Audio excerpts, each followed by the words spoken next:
Hello everyone, welcome back my YouTube channel. हम पढ़ रहे थे मोलिकुलर बायोलॉजी। मोलिकुलर बायोलॉजी में पिछली क्लास में हमने पढ़ा था कि किस तरह से डीएनए एक पॉलीमर होता है पॉलीन्यूक्लियोटाइड का, यानी कि पॉलीन्यूक्लियोटाइड से मिलकर के बना होता है डीएनए। और पॉलीन्यूक्लियोटाइड जिसके प्रत्येक यूनिट एक न्यूक्लियोटाइड है, तो उस न्यूक्लियोटाइड के बारे में हमने पढ़ा था कि उसका कंपोजिशन क्या है। मतलब प्रत्येक न्यूक्लियोटाइड जो है वो 3 कंपोनेंट से मिलकर बना है, नाइट्रोजन बेस, पेंटोस शुगर और फॉस्फेट ग्रुप। और इन तीनों के स्ट्रक्चर और इनके बारे में हमने स्टडी की थी। आज हम पढ़ने वाले हैं डीएनए की संरचना, स्ट्रक्चर ऑफ डीएनए। डीएनए की संरचना, डीएनए की जो संरचना है, इसको समझाने के लिए डीएनए का डबल हेलिकल मॉडल जो है उसको पढ़ा जाता है। यानी कि डीएनए की संरचना को हम डबल हेलिकल मॉडल द्वारा समझते हैं। और डीएनए का जो ये द्विकुंडलित प्रतिरूप या डबल हेलिकल जो मॉडल है वो दिया था 2 वैज्ञानिकों ने, जिनका नाम है वॉटसन और क्रिक। वॉटसन व क्रिक 2 वैज्ञानिक थे। इन्होंने क्या किया, 1953 में वॉटसन और क्रिक ने डीएनए का डबल हेलिकल मॉडल दिया।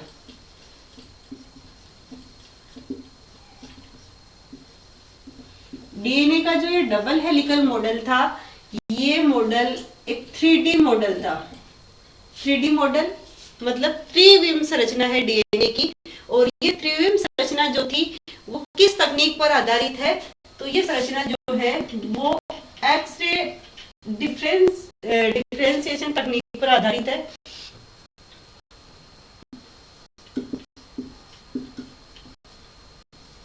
एक्स-रे डिफरेंशिएशन जो तकनीक है, टेक्नोलॉजी है, उस पर आधारित है। इस तकनीकी की खोज जो की थी वो की थी फ्रैंकलिन और विल्किंस ने। 2 वैज्ञानिक है, फ्रैंकलिन और विल्किंस।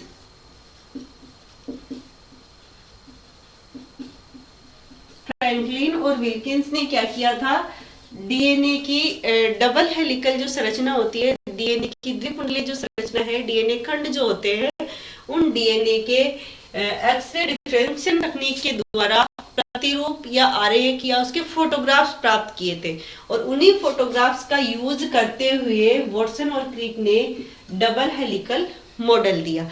तो ये तो बात है कि डीएनए की संरचना हम कैसे पढ़ते हैं, किसके थ्रू पढ़ते हैं, डीएनए की संरचना का मॉडल कौन सा है, तो डबल हेलिकल मॉडल है। दिया किसने, वॉटसन और क्रिक ने दिया 1953 में। ये यहाँ तक की बात हो गई। अब हम आगे चलते हैं कि जो डीएनए की जो ये संरचना होती है, ये संरचना कैसी होती है, इसके पॉइंट्स के थ्रू जो इंपॉर्टेंट पॉइंट है डबल हेलिकल मॉडल के, उसको अपन कवर करते हुए पढ़ते हैं।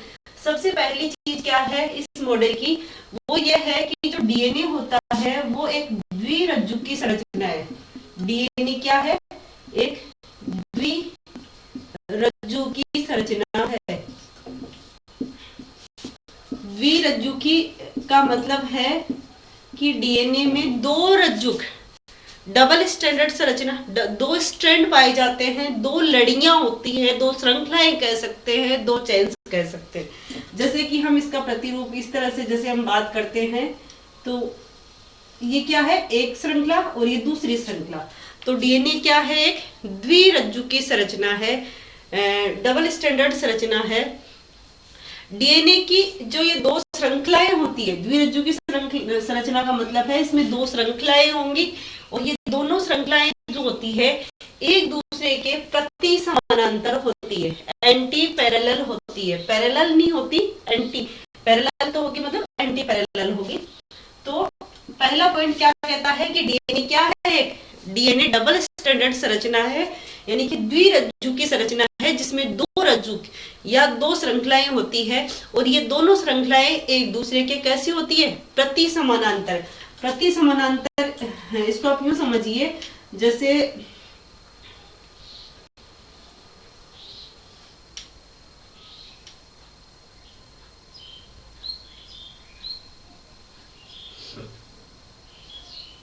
ये कोई एक लड़ी है, एक डीएनए की जो है वो है श्रृंखला, ये उसकी जो है दूसरी श्रृंखला है। तो ये एक दूसरे के कैसी होती है, प्रति समानांतर, यानी एक दूसरे के समानांतर भी चलती है, साथ ही साथ एक दूसरे के विपरीत भी होती है। प्रति समानांतर होने का मतलब ये है कि जो एक श्रृंखला इसकी जो चलती है वो 5 डेज से 3 डेज सीधे की तरफ चलती है, यानी कि 5 प्राइम से 3 प्राइम की तरफ चलती है। दूसरी उसकी विपरीत होती है, उसके समानांतर होती है लेकिन विपरीत होती है, वो 3 प्राइम से 5 प्राइम सीधे की तरफ चलती है। तो डीएनए एक द्विरज्जुक संरचना है जिसमें 2 रज्जुक होते हैं, 2 श्रृंखलाएं होती है और दोनों श्रृंखलाएं एक दूसरे के कैसी होती है, प्रति समानांतर होती है, एंटी पैरेलल होती है। यानी कि इसमें जो एक श्रृंखला होती है, लिख देते हैं इसको, दोनों श्रृंखलाएं कैसी होगी, एक दूसरे के प्रति समानांतर होगी, प्रति समानांतर होती है, एक दूसरे के प्रति समानांतर होगी।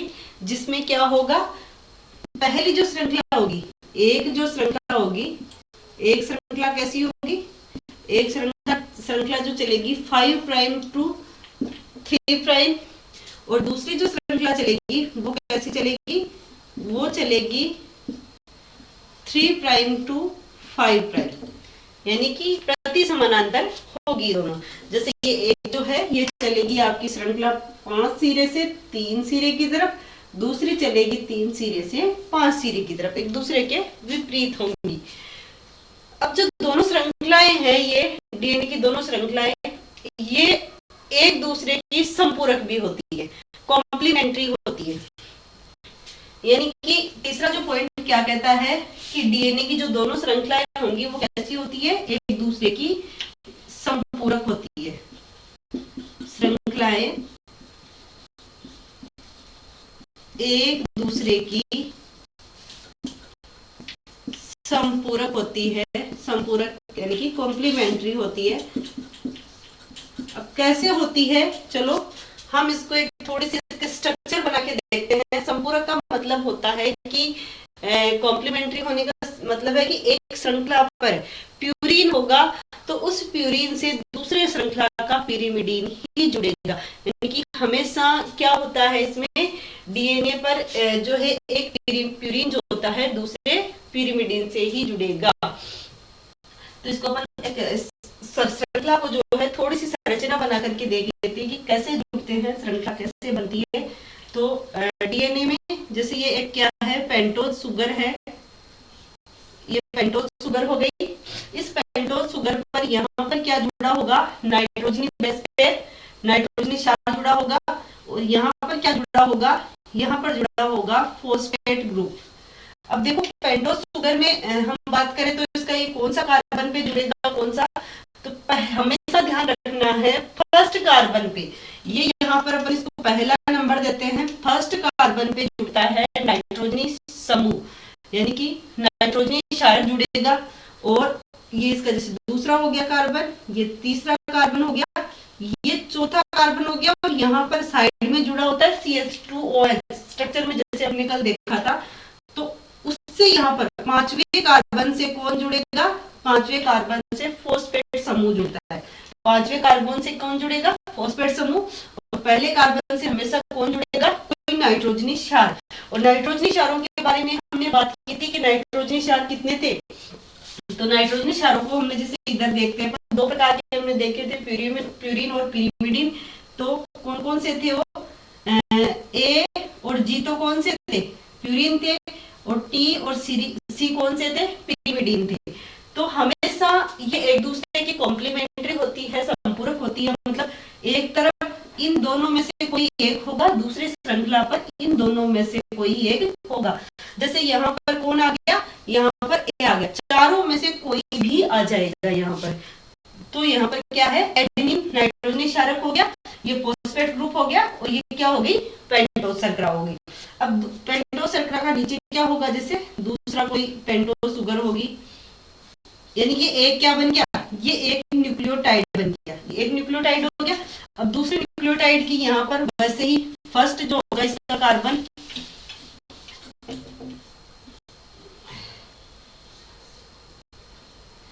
फर्स्ट कार्बन होगा उस फर्स्ट कार्बन से यहाँ पर जैसे मान लो दूसरा जो है कोई जुड़ जाएगा, जैसे यहाँ पर सी जुड़ गया, नाइट्रोजनी क्षारक है सी, और इसके वैसे ही पांचवें वाले कार्बन से कौन जुड़ जाएगा, फॉस्फेट ग्रुप जुड़ेगा।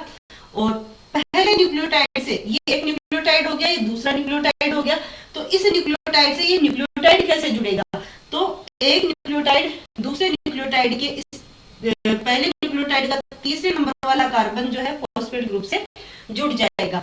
तो इस तरह से जो है एक न्यूक्लियोटाइड दूसरे से जुड़ गया। यहाँ पर ध्यान देने वाली बात ये भी है कि जो फॉस्फेट ग्रुप जो जुड़ता है, ये यहाँ पर बंध जो है वो बंध कौन सा होगा, ये बंध होता है फास्फोडाइएस्टर बंध, फास्फोडाइएस्टर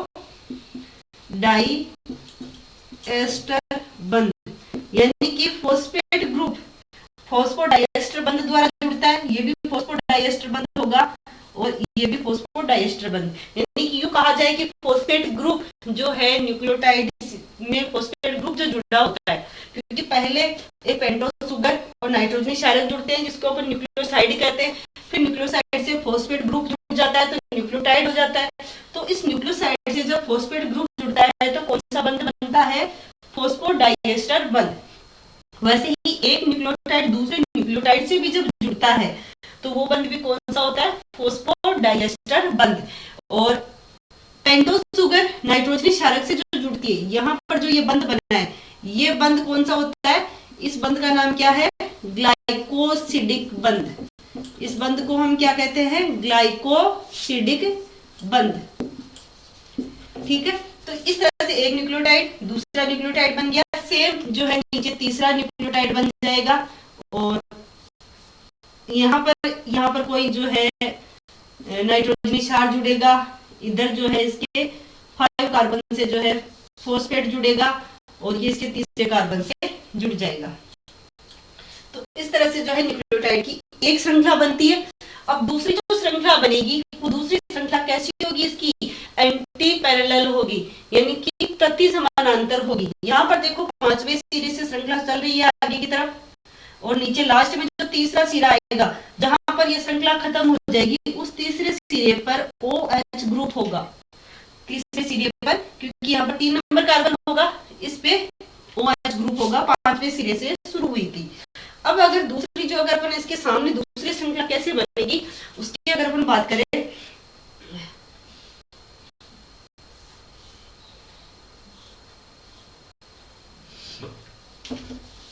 थोड़ा सा मैंने इसके पास में बना दिया, थोड़ा इधर बना देती हूँ।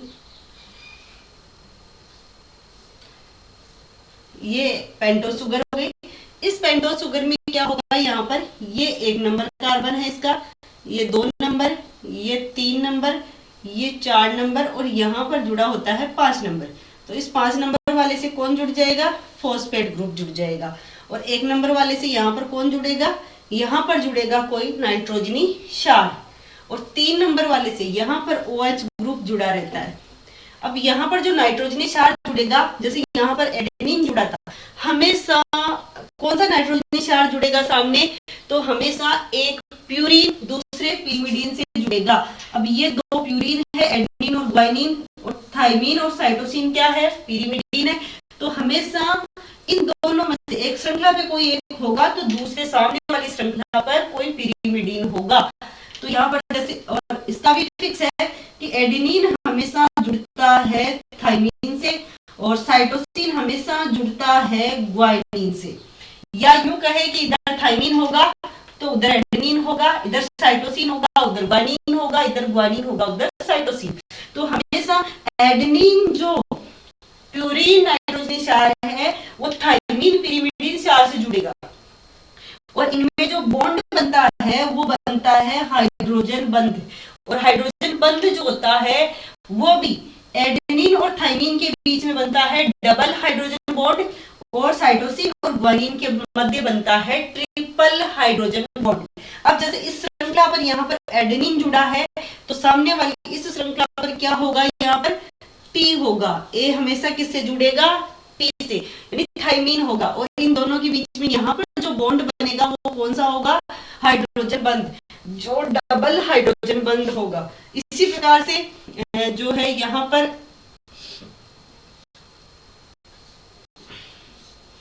दूसरी जो ये पेंटोज शुगर होगी, इस पेंटोज शुगर के भी यहाँ पर जो है नाइट्रोजनी क्षार जुड़ेगा और इधर इसका 3 नंबर वाला जो कार्बन है वो फॉस्फेट ग्रुप से जुड़ जाएगा। इस 5 नंबर पे फिर से एक फॉस्फेट ग्रुप जुड़ जाएगा और ये जो 1 नंबर कार्बन पे जो ये क्या जुड़ेगी, ये 5 वाला होगा, ये 3 नंबर होगा, ये 4 होगा, ये 4 5 बार जुड़ा होता है इधर। तो 1 नंबर कार्बन पे यहाँ पे क्या है, साइटोसिन है, तो सामने क्या जुड़ने वाला है, यहाँ पर जुड़ने वाला है ग्वानिन, हमेशा CG से जुड़ेगा। तो और इनके मध्य क्या होता है, ट्रिपल बॉन्ड होता है। सेम इसी प्रकार से यहाँ पर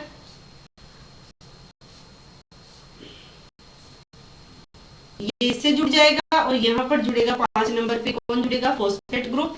नेक्स्ट, और यहाँ पर थाइमीन था, तो थाइमीन के साथ में कौन जुड़ता है, एडेनिन सार्क, और यहाँ पर ये डबल बॉन्ड बन जाएगा। तो इस तरह से जो है डीएनए का जो प्रतिरूप है वो इस तरह से बनता है। अगर अपन खोल के इसको बनाते हैं तो अदरवाइज दिखाई देता है ऐसे डबल हेलिकल मॉडल। तो ये जो डीएनए का प्रतिरूप है, ये श्रृंखला जो है आगे की तरफ चलती जाती है, बढ़ती जाती है। मैं आपको वापस से रिवाइज कर देती हूँ कि डीएनए क्या है, एक द्विरज्जु की श्रृंखला है, द्विरज्जु की संरचना है। द्विरज्जुकी का मतलब इसमें 2 लड़ियां होती है, 2 श्रृंखलाएं होती है, जैसे ये एक है, ये दूसरी है, या इसको अपन देख सकते हैं। तो 2 श्रृंखलाएं होती है, 2 जो है लड़ियां या 2 चेन्स होती है, इसलिए इसको डबल स्टैंडर्ड या द्विरज्जु की संरचना कहते हैं। दूसरी बात करें तो ये दोनों जो श्रृंखलाएं होती है डीएनए की, ये एक दूसरे के कैसी होती है, प्रति समानांतर होती है, एंटी पैरेलल होती है। यानी कि एक जो श्रृंखला चलती है वो 5 डेज से 3 डेज सिरे की तरफ, यानी 5 प्राइम से 3 प्राइम की तरफ चलती है। दूसरी जो श्रृंखला चलती है वो उसके विपरीत होती है, वो कैसी होती है, वो 3 से 5 प्राइम की तरफ चलती है। जैसे ये ऐसे चल रही थी, तो ये इसके कैसी होती है, उल्टी होती है, ऐसे विपरीत होती है जस्ट। तो ये कैसी श्रृंखला हो गई, प्रति समानांतर होती है एक दूसरे के दोनों श्रृंखलाएं। जो डीएनए में ये 2 श्रृंखलाएं होती हैं, ये एक दूसरे की संपूरक होती है। दोनों श्रृंखलाएं कैसी होती है, एक दूसरे की संपूरक, कॉम्प्लीमेंट्री होती है। कैसे होती है संपूरक, क्योंकि एक श्रृंखला पर अगर प्यूरिन होता है तो दूसरी श्रृंखला पर उसके सामने पिरिमिडीन होगा। श्रृंखलाएं जब आपस में जुड़ती है तो हमेशा प्यूरिन पिरिमिडीन से ही जुड़ेगा, या पिरिमिडीन इधर होता है तो उस पर प्यूरिन होगा। हमेशा प्यूरिन और प्यूरिन आपस में नहीं जुड़ते, या पिरिमिडीन और पिरिमिडीन आपस में नहीं जुड़ेंगे। प्यूरिन नाइट्रोजनी क्षार किसके साथ जुड़ेगा, पिरिमिडीन के साथ जुड़ेगा। और उसमें भी एडेनिन जो क्षार होता है वो हमेशा थाइमीन से जुड़ेगा, साइटोसिन हमेशा किससे जुड़ेगा, ग्वानिन से जुड़ेगा। और एडेनिन और थाइमीन के बीच में डबल बॉन्ड होता है, और साइटोसिन और जो है ग्वानिन के बीच में ट्रिपल बॉन्ड होता है। और इस तरह से श्रृंखला जो है वो बनती जाती है, बढ़ती जाती है। तो यहाँ तक क्लियर हुआ हमें। नेक्स्ट जो है हम देखते हैं कि जो डीएनए है, इस डीएनए में जो एडेनिन और एटी और सीजी की जो मात्रा है कैसी होती है, क्या ये फिक्स होती है, कम या ज्यादा होती है, तो क्या होता है, यानी कि एटी और सीजी की जो मात्रा होती है उसके आधार पर डीएनए 2 प्रकार के हो जाते हैं, एटी टाइप डीएनए और दूसरा होता है जीसी टाइप डीएनए। तो एक तो हो गया अपना एटी टाइप डीएनए और दूसरा क्या हो जाएगा, जीसी टाइप डीएनए। अब एटी टाइप जो डीएनए होगा, एटी टाइप डीएनए जो पाया जाता है वो पाया जाता है यूकेरियोट्स में। जो यूकेरियोट्स की सेल्स होती है उनका डीएनए कैसा होता है, एटी टाइप। एटी टाइप का मतलब ये नहीं है कि उनमें जीसी नहीं होंगे, क्षार जीसी होंगे, पर उनकी मात्रा कम होगी, किसके बजाय, एडेनिन और थाइमीन के बजाय। तो एटी उनमें ज्यादा होगा, यानी कि ये वाले बॉन्ड उनमें ज्यादा देखने को मिलेंगे, और जीसी की मात्रा जो होगी वो कम होगी। तो एटी टाइप ऐसा किसमें होता है, यूकेरियोट्स में। यानी एटी टाइप डीएनए किनका होता है, तो एटी टाइप डीएनए होता है यूकेरियोट्स का।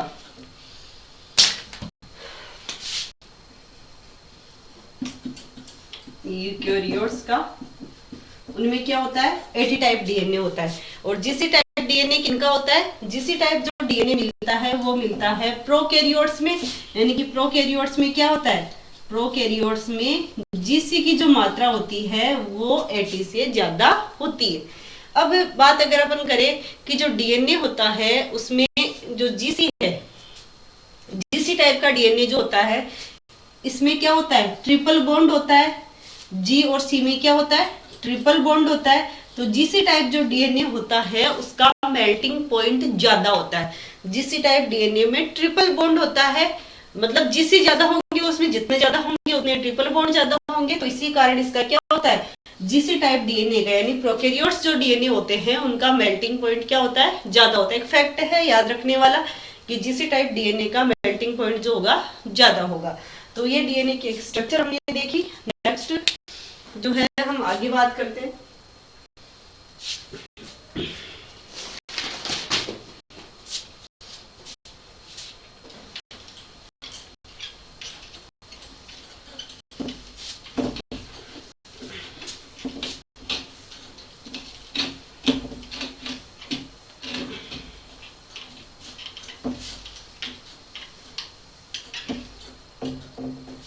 डीएनए की कुछ प्रॉपर्टीज को हम देखते हैं कि जो डीएनए है उसकी कुछ खास क्या प्रॉपर्टीज होती है।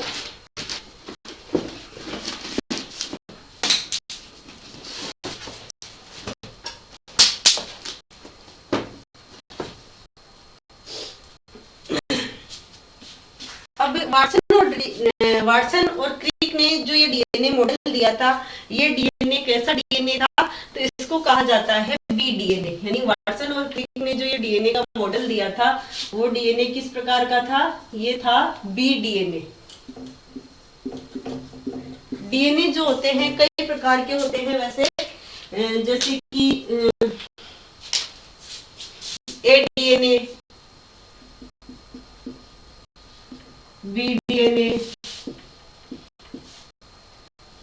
सी डीएनए, डी डीएनए और जेड डीएनए। यानी कि डीएनए कई प्रकार के होते हैं। यहाँ पर जो डीएनए हम पढ़ने वाले हैं, ये डीएनए जो अपन ने प्रतिरूप देखा, ये डबल हेलिकल मॉडल वाटसन और क्रिक ने दिया था, वो कैसा था, बी डीएनए था। और बी डीएनए जो होता है वो ज्यादा स्थायी माना जाता है, बाकी डीएनए से ज्यादा स्थायी माना जाता है।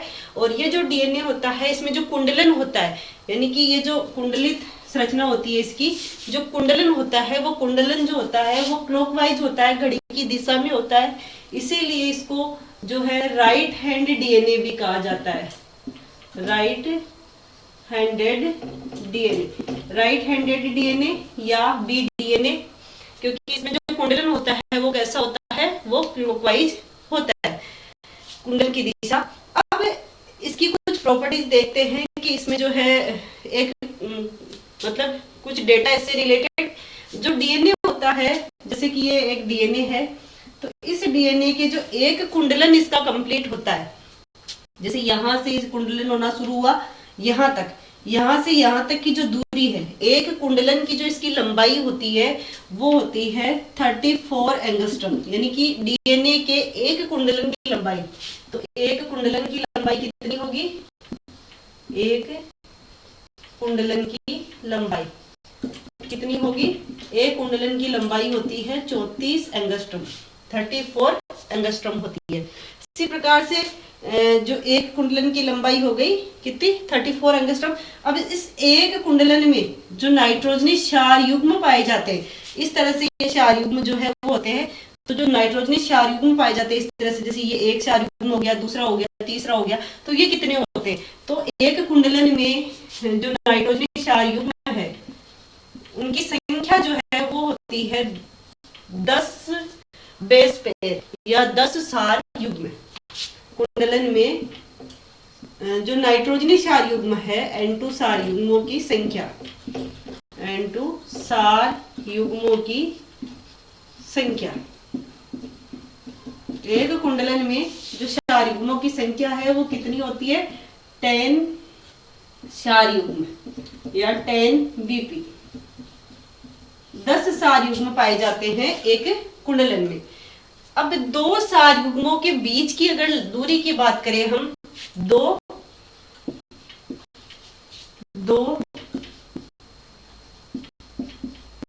क्षार युग्मों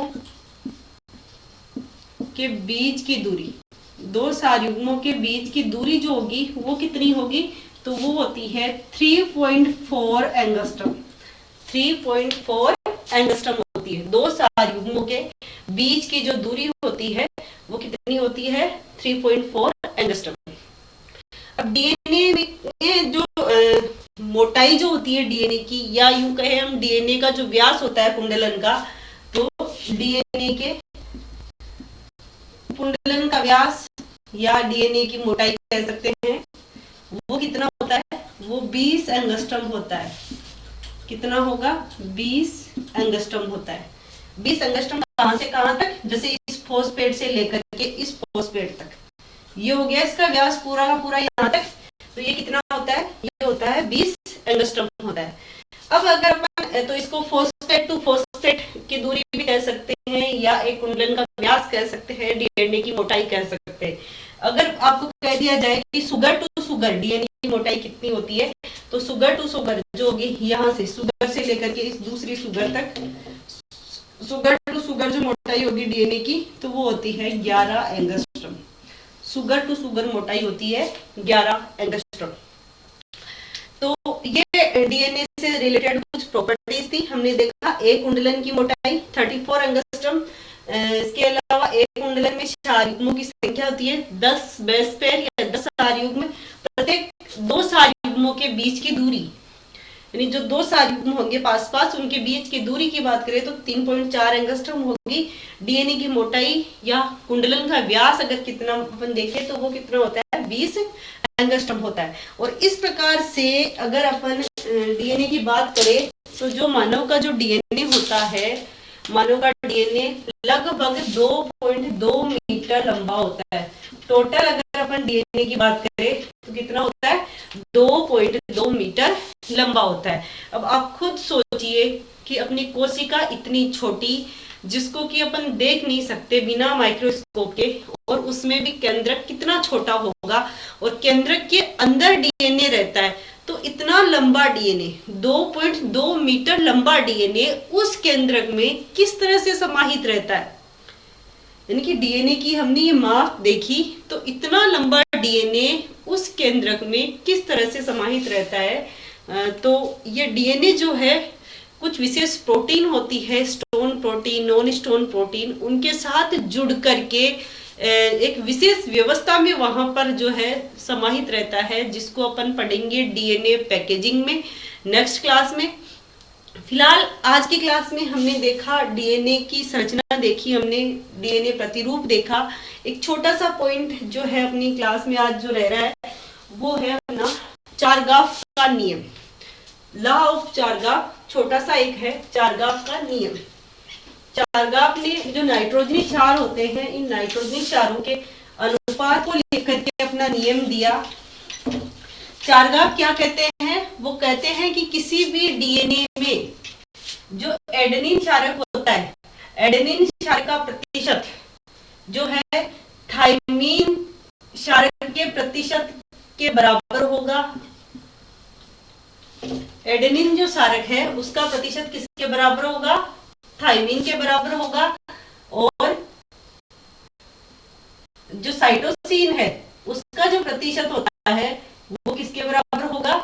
वो ग्वानिन के प्रतिशत के बराबर होगा। कहने का मतलब ये जो है, ये कहते हैं कि किसी भी डीएनए में जो एडेनिन जितने होंगे उतने ही थायमीन होंगे, जितने साइटोसिन होंगे उतने ही ग्वानिन होंगे। जैसे आप समझ सकते हैं, क्योंकि एक श्रृंखला पर एडेनिन होगा तो थायमीन होगा, तो जितने एडेनिन आएंगे उतने थायमीन भी होंगे, जितने साइटोसिन होंगे उतने ग्वानिन होंगे, क्योंकि हमेशा साइटोसिन ग्वानिन से जुड़ता है। तो डीएनए की श्रृंखला में इनका जो प्रतिशत होता है वो बराबर होता है। इसको आप यूं भी कह सकते हो कि A प्लस जो C है वो बराबर किसके होगा? T प्लस G के। यानी जितने A होंगे उतने T होंगे, जितने C होंगे उतने G होंगे। तो इनकी जो मात्रा होती है वो बराबर होती है। हाँ, कई बार जो है इस पे क्वेश्चंस आ जाते हैं, तो इसके लिए अपन ध्यान रख सकते हैं कि A plus T upon G plus C equal to क्या होता है? क्षार अनुपात।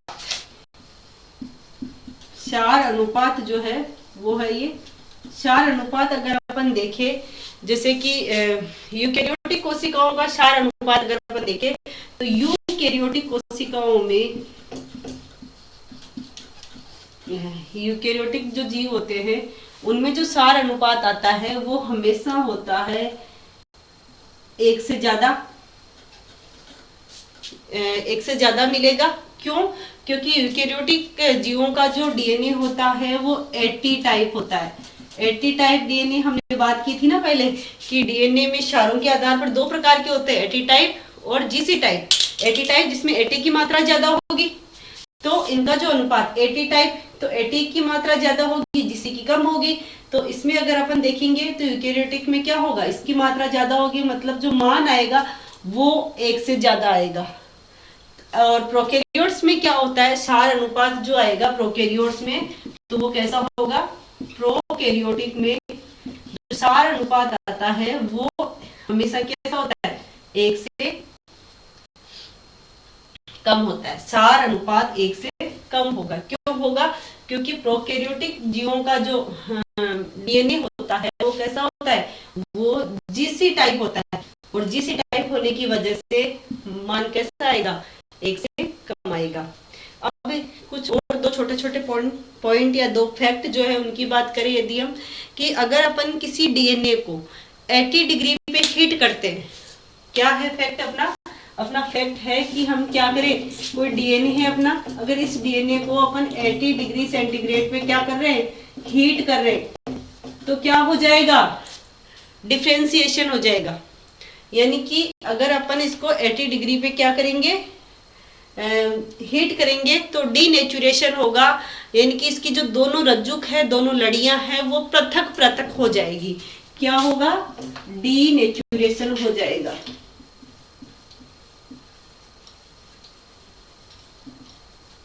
इनकी पृथक्करण हो जाएगा, उसकी लड़ियां पृथक पृथक हो जाएगी। और यदि हम डीएनए की इन लड़ियों को फिर से ठंडा करते हैं तो दोनों लड़ियां आपस में जुड़ जाएगी, जिसको हम कहते हैं रीनेचुरेशन। यानी कि फिर से उनका जो है ये विकृतीकरण हो जाता है और वापस में वो जुड़ जाती है। गर्म करने पर क्या होगा, विकृतीकरण होगा, डीनेचुरेशन, और ठंडा किया जाएगा तो वापस जुड़ जाएगी। तो ये आज की क्लास में हमने डीएनए की संरचना देखी। डीएनए की संरचना कोई हार्ड नहीं है, थोड़ा सा आपको कॉन्सेंट्रेट होकर के समझना है कि किस तरह से एक पेंटोज शुगर होगी, पेंटोज शुगर के कौन से फर्स्ट कार्बन से नाइट्रोजनी क्षार जोड़ना है, फिफ्थ कार्बन से फॉस्फेट जोड़ना है, और फिर तीसरे कार्बन से जो है अगला न्यूक्लियोटाइड जुड़ जाएगा। और हमेशा ध्यान रखना है प्यूरिन से हमेशा पिरिमिडीन जुड़ेगा, दूसरी जो श्रृंखला होगी वो उल्टी चलेगी, उसमें फर्स्ट कार्बन से ये जुड़ेगा और फिफ्थ कार्बन से जो है फॉस्फेट जुड़ेगा। ठीक है, तो इस तरह से अपन डीएनए की संरचना को बना सकते हैं।